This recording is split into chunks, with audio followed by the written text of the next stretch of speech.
첫 말씀을 세웠으면 한 목소리로 함께 합독하겠습니다. 우리가 다시 작전하기를 시작하겠느냐? 우리가 어찌 어떤 사람처럼 추천서를 너희에게 붙이거나 혹은 너희에게 받거나 할 필요가 있느냐?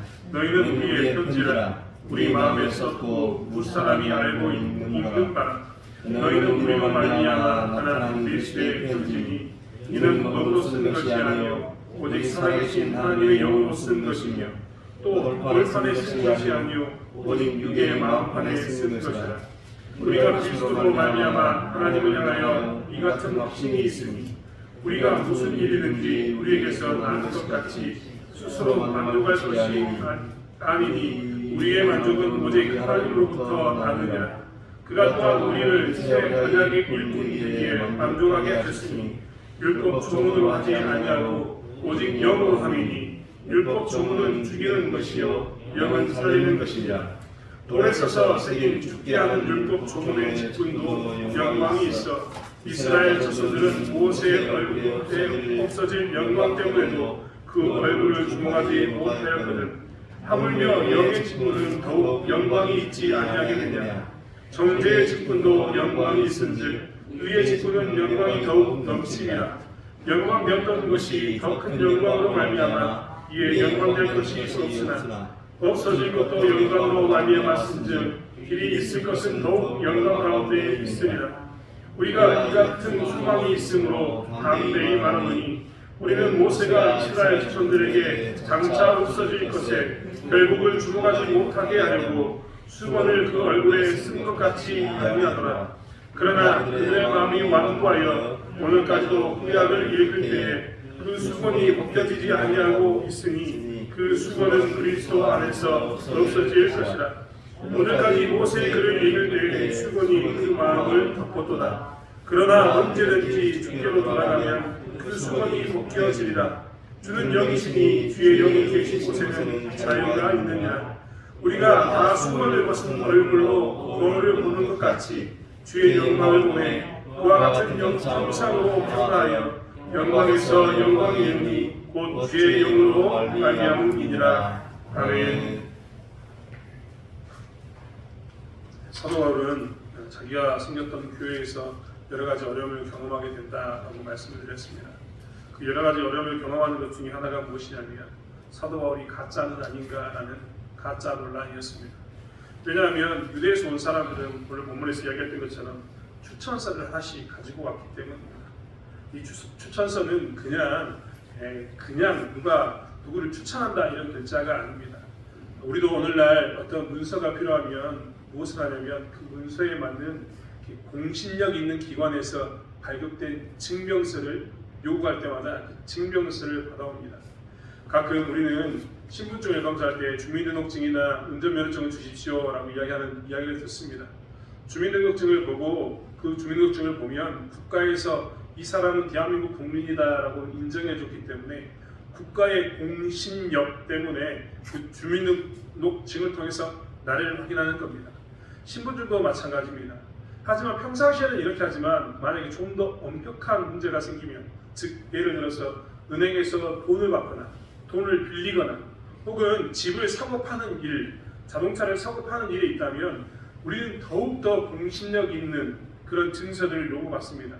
가끔 보면 은행에서 우리에게 신분증을 요구하는 것뿐만 아니라 대출을 받으려고 하면 무엇을 이야기하냐면 물건을 사고 팔 때면 무엇을 이야기하냐면 주민등록 등본, 초본, 인감증명서, 인감도장 이런 것을 가져오게 합니다. 이런 것은 다 무엇이냐면 우리에게 무엇을 주냐면 국가가 공신력으로 공적으로 믿을 만한 그 능력을 보장해 주므로 이것은 확실하다는 것을 보장해 주기 때문에 어떻게 하냐면 우리는 그것을 제출하도록 요구받습니다. 그리고 우리가 등본, 초본, 인감증명서, 인감도장을 가지고 나가면 그들은 우리가 어떤 모습 가운데 있든 간에 그 땅을 사고 파는 것을 막을 수가 없습니다. 은행에서의 대출에 대한 적법한 절차를 밟으면 그런 서류만 구비가 된다면 대출은 당연히 나올 수밖에 없는 겁니다. 이런 모든 것은 얼마만큼 공신력을 가졌는가에 대한 증명서 때문입니다. 오늘 이 추천서라고 이야기했던 고린도 후서의 3장에 나왔던 이 이야기도 바로 그런 것이었습니다. 당시에 순회의 선교사들은 이런 추천서를 가져왔는데 공신력 있는 추천서를 가져온 겁니다. 이 공신력은 어디서 나왔을까요? 교회의 지도자들이 써줬습니다. 특별히 어디 교회의 지도자가 써줬냐면 그 당시에 가장 공신력 있다고 이야기했던 예루살렘 교회의 그 사도들의 모임, 예루살렘 교회들이 대부분 이 일들을 감당했습니다. 신뢰할 수 있는 그런 추천서를 그들에게 써줬다는 겁니다. 그런데 사도 바울은 그런 게 있지 않았습니다. 그래서 오해를 받았습니다. 그들은 이 사도 바울은 수많은 이런 오해 가운데서 오늘 고린도 교회의 사람들과 편지를 읽는 사람들에게 이야기하고 있습니다. 우리는 이렇게 신뢰받지 못하는 사회에서 새 언약의 일꾼으로서 어떻게 살아야 되는가? 여러분, 그 추천서를 받았던 사람들은요, 그들 스스로가 이야기하기를 뭐라고 이야기했냐면 나는 예루살렘에서 보증해준 사람이다 라고 이야기를 들었습니다. 그런데 사도 바울은, 여러분 한번 생각해 보십시오. 사도 바울은 어디서부터 시작했습니까? 그는 안디옥 교회에서 출발했습니다. 물론 훗날 전도여행이 끝나고 난 후에 예루살렘에 가서 사도들과 이야기를 나누면서 그가 전했던 이 복음이 올바른 것이었고 합당한 것임을 분명히 알았지만 그는 출발이 안디옥 교회에서부터 출발해서 시작되었던 전도여행을 다녔습니다. 그렇기 때문에 처음 1차 전도여행을 갈 때 그에게 무슨 예루살렘에서 왔던 추천서가 있었겠습니까? 좀 더 쉽게 이야기하자면 그 당시 사람들은 이 예루살렘 교회에서, 예루살렘 공회에서 선교사를 파송해서 선교사를 보내야겠다라고 생각 자체를 하지 않았던 시대입니다. 그런데 사도 바울과 안디옥 교회가 처음으로 무엇을 했습니까? 유럽으로 뭘 보냈냐면 선교사를 보냈습니다. 믿지 않는 자들을 위해서 그들이 기도하면서 성령의 인도하신 가운데서 바울과 바나바를 안수에서 보냈던 겁니다.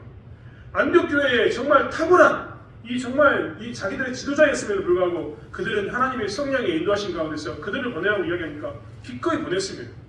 그러니까 사실 추천서가 없었던 이유는, 공신력 있는 예루살렘 교회에 추천서가 없었던 이유는 무엇이었냐면 이들이 처음으로 선교라는 것을 시작했던 이런 걸 뭐라고 합니까? 원조라고 이야기합니까? 원조, 처음 시작했던 사람들이기 때문입니다. 예루살렘 교회에서는 생각지도 못했던 그 시기에 이들은 무엇을 했냐면 이미 선교여행을 떠났습니다. 1차 전도여행을 떠나고 2차 전도여행을 통해서 고린도 교회에 편지를 썼습니다. 1차 전도여행 후에 그들은 예루살렘에 보고를 했습니다. 그리고 예루살렘 교회에서 보고했던 그 내용을 통해서 사도들이, 사도 바울이, 즉 사도라고 이야기했던 것은 예수님의 제자들의 모임이 예루살렘에 있었는데 그들이 모여서 예수님이 뭐라고 했는가를 생각하면서 사도 바울이 전했던 복음이 옳다라고 인정까지 해주었습니다. 그래서 사도 바울은 2차 전도여행, 3차 전도여행, 4차 전도여행을 통해서 점점점 그의 이 선교의 영역을 넓혔던 겁니다. 그 전까지는 소아시아 지역이었다면 2차 전도여행은요, 그리스 땅으로 넘어갑니다. 더 넓게 넘어간 거죠. 이런 식으로 이 사역지가 넓어지게 되는 그 일 가운데 그가 처음으로 모든 사역을 시작했습니다. 그러니 그에게는 추천서가 없는 것이 어쩌면 당연한 일이기도 합니다. 그렇지 않습니까? 자기가 원조고 자기가 설교를 처음 시작했던 사람인데 다시 가가지고 예루살렘 교회에서 추천서 받는 것도 좀 이상하지 않습니까? 아무튼 사도 바울은 그런 모습 가운데 있었기 때문에 이 예루살렘이라고 이야기했던 공신력 있던 지역에서의 추천서가 없었던 겁니다. 그런데 그는 굉장히 많은 고난을 당하게 됩니다. 고초를 당하게 되는 겁니다. 특별히 추천서라고 이야기하면서, 예루살렘 공회가 쓴 추천서라고 이야기하면서 잘못된 복음을 전했던 사람들이 이 당시에 굉장히 많았습니다. 특별히 율법을 강조하면서 율법을 지켜야 된다고 이야기하는 사람들이 이 고린도 교회에 흘러왔다는 겁니다. 그래서 그들이 사도 바울을 공격하면서 율법을 강조하지 않는 사도 바울은 이상한 사람이야 라고 전하고 살았던 겁니다. 이것에 고린도 교회 사람들도 휩쓸려 갔습니다. 이때 사도 바울이 이야기했던 것은 무엇이냐면, 야, 누가 진짜 새 언약의 일꾼이야? 이것을 묻는 겁니다. 여러분, 진짜 원조가 있다면 가짜와는 차별성을 가질 수밖에 없는 것 아니겠습니까? 원조는 원조만에, 정말 처음 시작했던 사람은 처음 시작했던 사람에, 복음을 가진 진짜의 그 사역자는 진짜의 사역자로서 가짜 사역자와 차이가 있는 것이 당연한 것 아니겠습니까? 저희는 교회의 로고를 항상 보라고 이야기합니다. 저희 교회 로고가 어떻게 생겼는지 아십니까? 저희 교회 로고가 아니라 저희 교단의 로고입니다. 저희 교단의 로고는 이 달력에 꽉 박혀 있습니다. 초록색, 파란색으로 이렇게 십자가 모양의 성경책이 들어있는 로고입니다. 통합측은 어떻게 생겼는지 보셨습니까? 두루마리에 빨간색 십자가가 그려있는 게 통합측입니다. 감리교는요, 동그란 원에 이렇게 세모 모양으로 꺾어져 있는 게 감리교이거든요. 이렇게 각각의 교단은 외적인 표시를 합니다. 그래서 우리는 그걸 보면 어떻게 합니까? 차별성을 아는 겁니다. 제가 왜 이야기를 하냐면요, 가끔 가다가 구원파의 교회에 다니는 사람들이 있습니다. 저는 구원파의 교회에 보면서 제가 그 이야기합니다. 너희가 다닌 교회가 지구가 그려져 있고 그 위에 비둘기 한 마리가 삐룩 날아가는 모양이 있다면 거기는 구원파다. 내가 그 이야기합니다. 그 마크만 보면 그 교회는 가면 안 된다라고 이야기합니다. 여러분, 신천지 교회 보셨습니까? 어마어마하게 강조하면 크게 지었습니다. 그 교회의 특징이 있습니다. 외적인 특징이 있는데 딱 신천지 교회 같이 생겼습니다. 여러분, 이 몰몬교라고 이야기하는 교회를 한번 가보셨습니까? 그 교회는요, 첨탑은 있는데 십자가는 없습니다.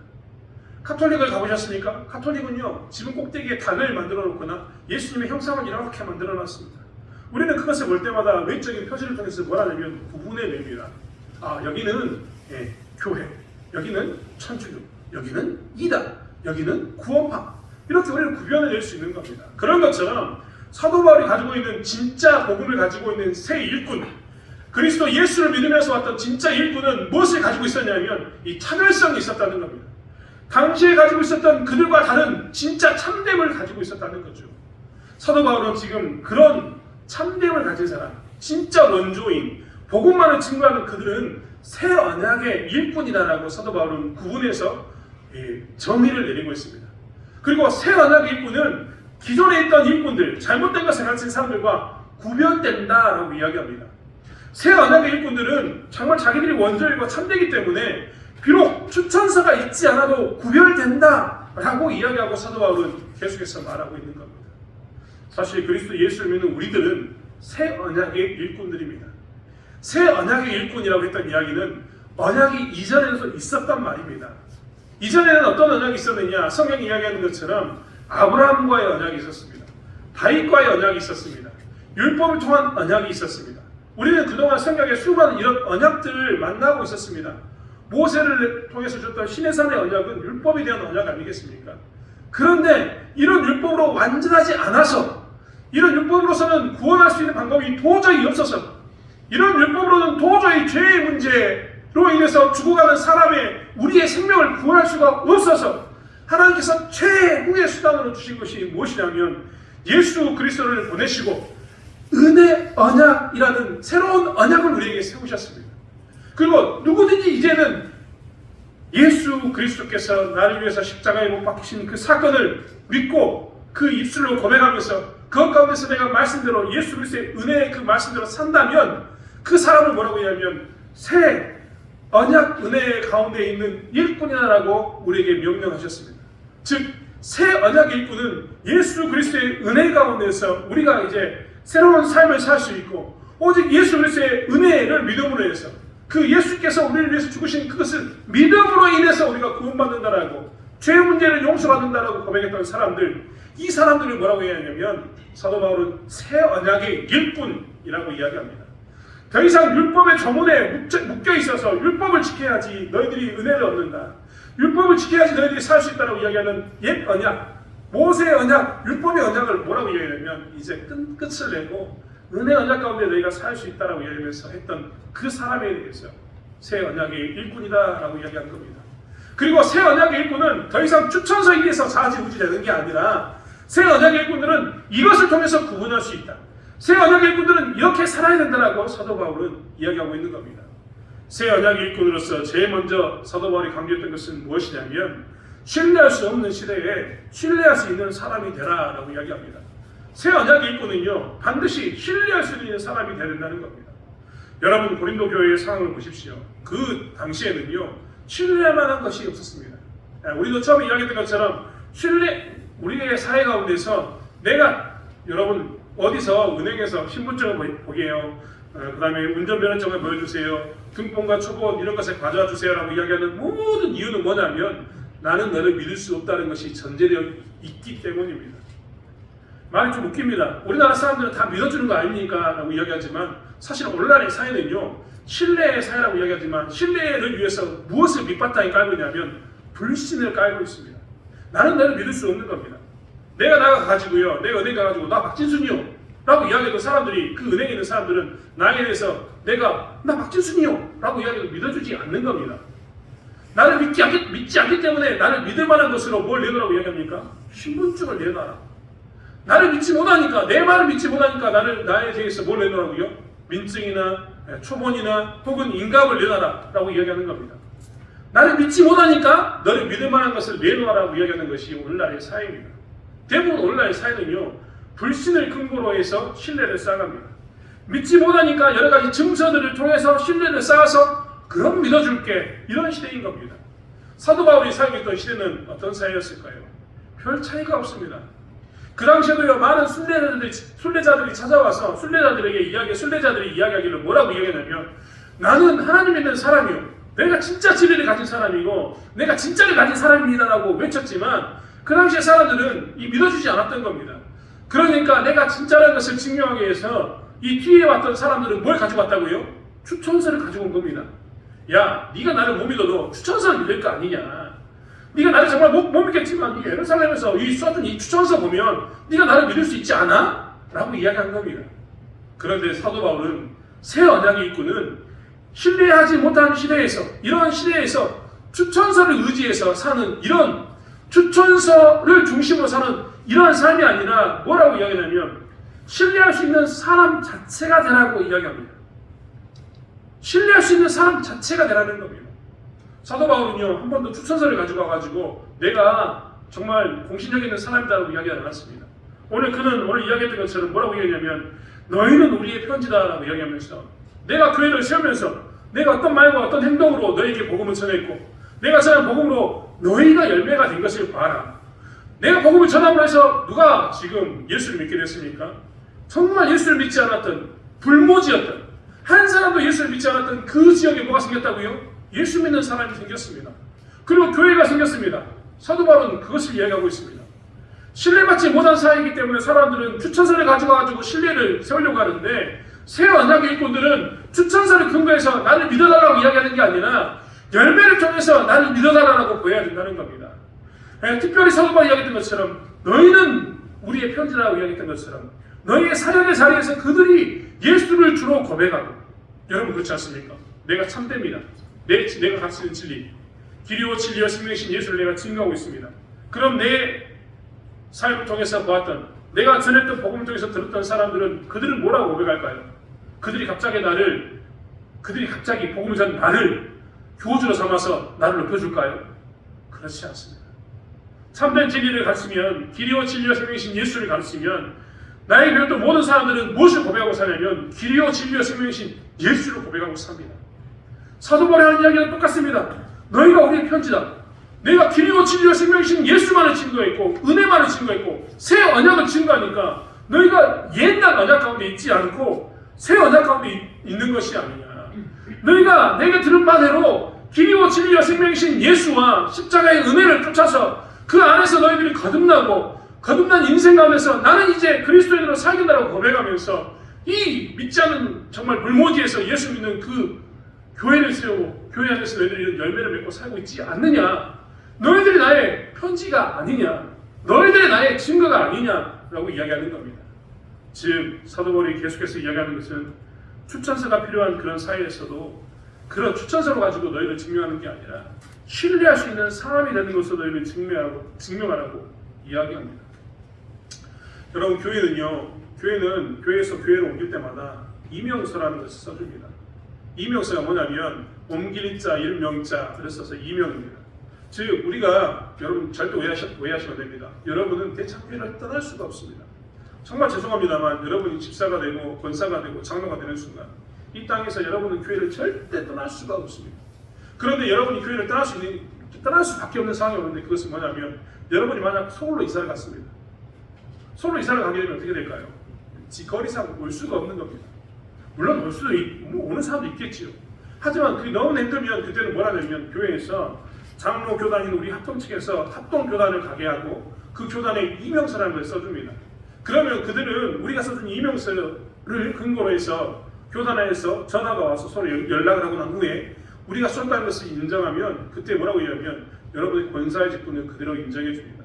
여러분의 장로의 직분도 그대로 받아들입니다. 원래 교단과 교단에 세워진 이 모든 것들은 다 직분이 받아들이게 되어 있습니다. 이런 게 뭐냐면 이명서입니다. 이런 이명서 중요하죠. 이런 이명서도 중요합니다. 이런 이명서를 써서 이렇게 옮기는 것도 너무나 중요하다는 겁니다. 하지만 여러분 조심해야 될 것도 있습니다. 신천지 같은 경우는요, 전형적으로 사람을 속입니다.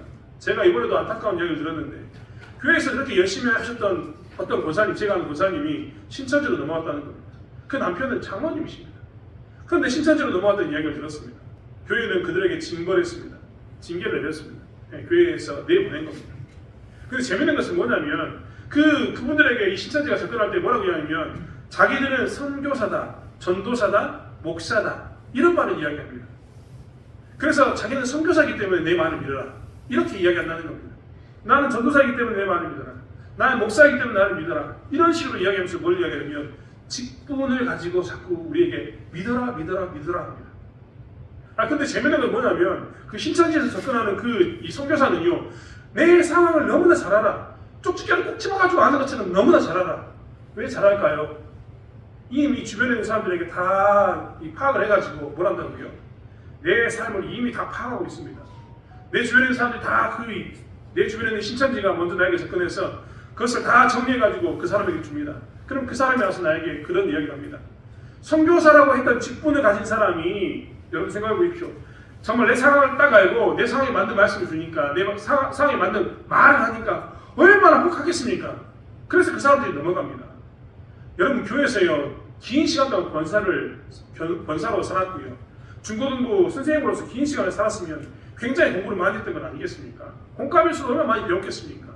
장로로 살아오면서 장로로서 얼마나 많은 강해나 혹은 공부를 통해서 많은 것을 배웠겠습니까? 근데 그들이 어떻게 하냐면 그 직분과 잘못된 그 말에 의해서 넘어가게 됩니다. 굉장히 무서운 겁니다. 여러분 이 말을 통해서 우리가 기억해야 될 건 뭐냐면요, 우리는요 직분 그리고 혹은 우리를 잘하는 말로서 인해서 우리는 뭐라냐면 우리 스스로를 증명하는 게 절대 아닙니다. 우리는 무엇을 가지고 증명해야 되냐면 신뢰할 수 있는 사람으로서 나의 삶을 통해서 예수가 나타나는 것을 보라, 나의 삶을 통해서 나와 함께한 사람들은 예수 이름으로 증거하는 것을 보라라고 이야기하면서 우리의 삶을 드러내야 됩니다. 이것이 무엇이냐면 신뢰할 수 있는 사람인 겁니다. 사도 바울은요, 자기의 삶을 통해서 예수가 나타나지 않느냐, 내 삶을 통해서 내가 너희들이 내 직분, 내가 이 사도라는 것을 인정하지 않으면서 사도인 것에 대해서 공격하고, 내가 선교사로 와서 복음을 전하는 것을 너희들이 공격하지만, 나는 선교사라는 내 직분을 가지고 너희들에게 증명하는 것도 아니고, 나는 지금 내가 사도라는 것을 가지고 너희들에게 나가는 것도 아니다. 나는 무엇을 가지고 나가냐면 이 예수를 믿는, 내 말을 통해서 예수를 믿는 이 열매를 통해서 나는 무엇을 하냐면 나의 모든 것을 증명한다라고 이야기합니다. 즉 사도 바울이 신뢰할 만하다고 이야기하는 것은 나의 열매이다, 너희다라고 계속해서 강조하고 있는 겁니다. 사랑하는 성도 여러분, 그렇기 때문에 우리가 무엇을 해야 되냐면, 사실 우리가 무엇을 해야 되냐면 신뢰할 수 있을 사람이 되어야 됩니다. 예수 믿는 사람이요, 차별성을 가져야 됩니다. 예수 믿는 사람은요, 입술 가운데 항상 뭐가 고백되어야 되냐면 내가 목사요, 내가 장로요, 내가 권사요, 내가 누구요라고 이야기하는 나의 직분을 자랑할 이유가 전혀 없습니다. 예수 믿는 사람은 뭐라고 항상 고백하고 살았냐면 내 입술 가운데서 예수를 고백하고 사는 겁니다. 예수를 고백하면서 내 입이 열릴 때마다 예수 그리스도를 이야기하고 사는 겁니다. 내 상황 가운데 조금만 기회만 생기면 예수 그리스도를 고백하고, 내 입술로 고백할 뿐만 아니라 내 삶으로 고백하고 사는 것, 이것이 예수 믿는 사람으로서의 삶은 아니겠습니까? 이러한 내 직분을 강조하는 것도 아니고, 내가 가진 것들을 강조하는 것도 아니고, 내가 지금 가지고 있는 권세를 자랑하는 것도 아니고, 이렇게 예수를 증거할 때마다 그때마다 뭐가 나타나냐면 신뢰가 나타나고 그것 통해서 능력이 나타나게 되는 것입니다. 제가 아주 오래전에 간증을 들었던 이야기가 생각나서 다시 하나의 그분의 이야기를 떠올리면서 찾아봤습니다. 그분은 누구냐면 6.25 전쟁이 났을 때 은행 빚을 갚았던 사람입니다. 여러분 자기가요 6.25 전쟁이 나기 전에 사업을 하기 위해서 돈을 빌렸습니다. 은행에 큰 돈을 빌렸던 거죠. 전쟁이 났습니다. 사람들이 어떻게 했을 것 같아요? 전쟁이 나면요, 아시다시피 전쟁이 나면 은행은 깨지고, 지금이야 컴퓨터로 저장을 해가지고 전 세계에 어디 서버에 저장할 수 있지만 그때 당시에 다 손으로 적었지 않습니까? 전쟁이 나면 은행이 폭격받으면 서류가 다 어떻게 됩니까? 사라집니다. 돈을 누가 빌렸는지 몰라요. 그러면 대부분 사람들이 뭐라고 생각하냐면 기회는 있다고 생각합니다. 안 그러겠습니까? 전쟁이 났는데 돈을 갚을까요 말까요? 잘 됐지, 안 갚아도 되니까. 그런데 이 사람은요, 전쟁이 나자마자 뭘 했냐면 은행을 찾아갔습니다. 은행 직원들도요, 서류를 싸가지고 부랴부랴 짐 싸가지고 도망가려고 하는데 이 사람이 찾아온 겁니다. 그리고 한 다음에 뭐라고 이야기하냐면 나 돈 갚으러 왔어 라고 이야기합니다. 돈이 적은 돈이 아닙니다. 사업을 하기 위해 빌렸기 때문에 목돈이었던 겁니다. 큰 돈이었는데 이 돈을 갚으러 왔다라고 얘기하니까 은행 직원이 이렇게 이야기합니다. 잘 생각해 보시라고. 지금 전쟁이 나가지고 다 남들 안 갚으려고 하는데 이때 갚아야 되겠냐고. 갚을 생각인 거냐고. 정말 당신의 말이 사실이냐고 묻습니다. 그러니까 그 사람은 이야기합니다. 나 정말 나는 이 빚을 갚기 원한다라고 사실대로 이야기하고 은행 그 직원에게 돈을 줍니다. 그 사람이 썼던 자서전을 보니까요, 그분도 많이 갈등을 했더라고요. 어떤 갈등을 했냐면, 아니 이제 사람들이 은행 직원들도 다 피난가는데 내가 이 목돈을 은행 직원에게 갚으면 이 은행 직원이 은행으로 넣을까요? 자기가 갖고 도망갈까요? 자기는 그거 하면서도 그 고민을 했더라고요. 근데도 그는 뭐라고 얘기하냐면 갚는 것이 우선이라고 이야기하면서 그는 갚았습니다. 근데 그 사람이 했던 행동은요, 그것만 있는 게 아니었습니다. 이 사람은 독립운동을 위해서 만주에서 살 때도 있었는데 만주에 살면서도 중국인들과 거래를 하면서 무엇을 했냐면 신용거래를 철저히 했습니다. 곡물값이 폭등할 때에도 그는 뭐라고 했냐면 예전에 너와 나는 약속을 정했기 때문에 나는 예전 시세로 너에게 물건을 판다라고 이야기하면서 철저하게 신뢰를 지켰던 사람입니다. 이 사람이 있었습니다. 이 사람이 6.25 끝나고 난 후에요, 이제 뭘 하냐면 제주도 부산으로 오가면서 원양업을 하려고 합니다. 원양업을 하려고 하는데 원양업을 하려고 하면 큰 배가 필요하지 않습니까? 근데 돈을 빌려야 됩니다. 돈을 빌릴 데가 없는 겁니다. 그래서 부산은행에 찾아가가지고 문을 두드렸습니다. 내가 사업을 하려고 하는데 배를 위해서 큰 돈이 필요하다. 나에게 돈을 좀 달라고 얘기하니까 뭘 믿고 주겠습니까? 전쟁통입니다. 담보가 없는데. 근데 재밌는 건 뭐냐면요, 그가 이 피난 오기 전에 은행에 돈을 갚으면서 영수증을 하나 받아두었거든요. 근데 그 영수증을 받아두면서 이것이 은행업에 종사하는 사람들에게 소문이 났습니다. 전쟁통에 목돈을 갚으러 온 사람이 있었다 라는 소문이 난 겁니다. 그래서 이 사람이 그 영수증을 가지고 있었는데 그 영수증을 보여주니까, 내가 그때 돈을 갚았던 사람이라고 영수증을 보여주니까 이 부산은행 사람이 내가 들었던 그 전설적인 사람이 바로 당신이었냐라고 이야기하면서 뭐라냐면 그 사람이 돈을 빌려줍니다. 그 사람이 누구냐? 훗날 한국유리공업주식회사를 설립했던 최태석 장로입니다. 이제 고인이 되었지만 그는 기독 실업연회를 회장으로 섬기면서 열심히 섬겼던 이 한국유리공업주식회사의 사장, 회장으로 살았던 사람입니다. 이분은 항상 뭐라고 얘기했냐면 나는 사랑의 빚진 자입니다라고, 그게 자서전에도 그렇게 썼을 뿐만 아니라 자기는 사랑의 빚진 자라고 생각했습니다. 그리고 은행에 돈을 갚을 때도 그는 하나님을 믿는 사람이 신뢰를 놓치면 안 된다고 생각하기 때문에 그는 은행의 빚을 갚았다라고 이야기합니다. 그런데 훗날 그가 보였던 그 신뢰가 무엇을 다갑니까? 새로운 열매로 나타나게 되는 겁니다. 다른 사람은 다 믿을 수 없지만 이 전쟁통에도 돈을 갚아온 당신이라면 내가 목돈을 빌릴 수 있다고 은행에서 목돈을 빌려주는 그런 삶이 된 겁니다. 사실 예수 믿는 우리들이요, 예수를 전하면서 이러한 삶을 살아야 합니다. 우리 입술 가운데서 예수를 전하고 우리의 삶 가운데서 예수를 전했는데 이 우리가 전했던 입술과 우리의 삶 가운데 전했던 예수가 신뢰하지 못할 만한 것. 너는 예수를 입으로는 예수를 달고 사는데 너의 삶은 내가 신뢰하지 못하겠다. 그렇기 때문에 나는 너에게 공신력 있는 추천사를 요구한다라고 이야기하는 이런 삶을 사는 것은요, 새 언약의 일꾼의 삶이 아니라는 겁니다. 그렇다고 해서 은행에서 제출하는 그 서류를 내지 말자 이런 이야기가 아닙니다. 우리의 삶 가운데서 예수 믿는 사람이라면, 은혜 언약 가운데서 새 언약의 일꾼이 된 우리들이라면 최소한 세상과 차이나는 차별점이 있어야 되고, 원조로서, 그리고 정말 예수 믿는, 진짜 예수 믿는 사람으로서 예수 안 믿는 사람, 이단 이런 사람과 차별성을 가져야 되는데 우리의 차별성은 과연 무엇인가? 사도 바울은 계속해서 강조하면서 신뢰받지 못한 사이에서 신뢰받는 것이 차별성입니다. 신뢰받지 못한 사이에서 추천사가 없어도 나는 당신의 열매를 통해서 당신을 신뢰합니다라고 이야기 듣는 것이 새 언약의 일꾼의 삶이라고 사도 바울은 이야기하고 있는 것입니다. 사랑하는 성도 여러분, 우리 대창교회 성도들이요, 그러한 삶을 살았으면 좋겠습니다. 오늘날은 정말 예수 믿는 사람에 대해서 사람들이 신뢰해주지 않습니다. 왜 신뢰하지 않을까요? 그것은 이렇게 최태석 장로처럼 이러한 사람이 없기 때문입니다. 기회만 생기면 예수 믿는 사람도요, 뭘 하냐면 기회만 생기면 기회를 얻어서 이때가 기회다라고 이야기하면서 돈을 갚아버리지 않습니다. 신뢰는 무시합니다. 하나님이 보고 계신다는 그 하나님 밑에 우리가 있다는 것을 잊어버립니다. 사람의 눈만 속이면 하나님의 눈도 속일 수 있는 것처럼 사는 그런 삶을 삽니다. 하나님의 임재를 경험한다면 우리는 더욱더 정직이 되어야 되고, 하나님의 임재 앞에서 두렵고 떨리는 가운데 우리는 더욱더 입술과 행동 가운데서 신뢰를 가져야 되는데, 하나님이 없다고 생각하니까, 하나님도 못 보실 거라고 생각하니까 사람만 속이면 될 거라고 생각하는 그런 마음이 우리 가운데 있다 보니 우리도 새 언약의 일꾼으로서 차별, 구별을 나타내지보다는 삶을 살게 된다는 겁니다. 사랑하는 성도 여러분, 우리는 이 땅에서 새 언약의 일꾼으로 사람들이 다 신뢰하지 못하지만 저 새 언약의 일꾼, 저 권사는, 저 집사는, 저 장로는, 저 목사는 최소한 내가 믿겠노라고. 세상에 다 신뢰할 수 없지만 다 믿지 못할 사람들밖에 없어서 내가 함부로 그에게 돈을 빌려줄 수는 없지만 대창교회 다니고 있는 저 사람, 예수 믿고 있는 저 사람만큼은 내가 돈을 빌려줄 수 있다라고 이야기하는 그러한 신뢰가 쌓이는, 신뢰성이 있는 삶을 살아가는 저와 여러분이 되기를 원합니다. 이러한 새 언약의 일꾼이 되는 것이 우리가 가져야 할 첫 번째 자세입니다. 사랑하는 성도 여러분, 우리는 이 땅에서 신뢰 없는 세상에서 정말 신뢰를 보이는, 신뢰 있는 사람이 되는 삶을 살아야 것이 우리의 소임이라는 것을 기억하면서 나가는 저와 여러분이 되기를 원합니다.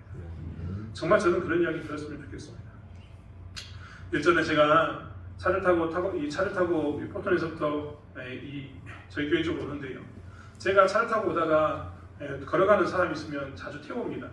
물론 어떤 사람은 태우지 말라 하는 사람도 있습니다만 저는 이 전도의 목적으로 차를 태울 때가 정말 많습니다.